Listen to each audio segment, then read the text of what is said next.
നിന്റെ ഗിത്താർ കുറെ കാലമായി കാണാനില്ലായിരുന്നല്ലോ, എവിടെയായിരുന്നു? ഓ, അത് പോലീസ് കസ്റ്റഡിയിലായിരുന്നു ആശാനെ.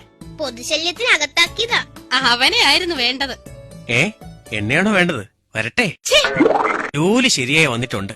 ഹെലൻ ഫാക്ടറിയിലെ വേക്കൻസിയിലേക്ക് ഞാൻ ടെസ്റ്റ് എഴുതി പാസ്സായി. അവിടുത്തെ പുതിയ MD ആശാന്റെ സ്വന്തക്കാരിയല്ലേ? ആ, രാജേശ്വരി. ചെറിയൊരു ബന്ധമുണ്ട്. എന്താ കാര്യം?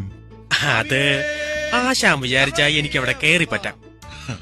അത് കഴിഞ്ഞാ പിന്നീട് എനിക്ക് അവിടെ കയറാൻ പറ്റാതെ. ഈ കത്ത് മേഡത്തിനുള്ളതാ.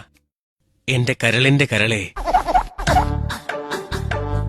എത്രയോ നാളായി ഈ കത്ത് തരാനൊരു അവസരവും നോക്കി ഞാൻ നടക്കുന്നു. നിന്നെ അരികിൽ കിട്ടാൻ എന്റെ ഹൃദയം വെമ്പുന്നു.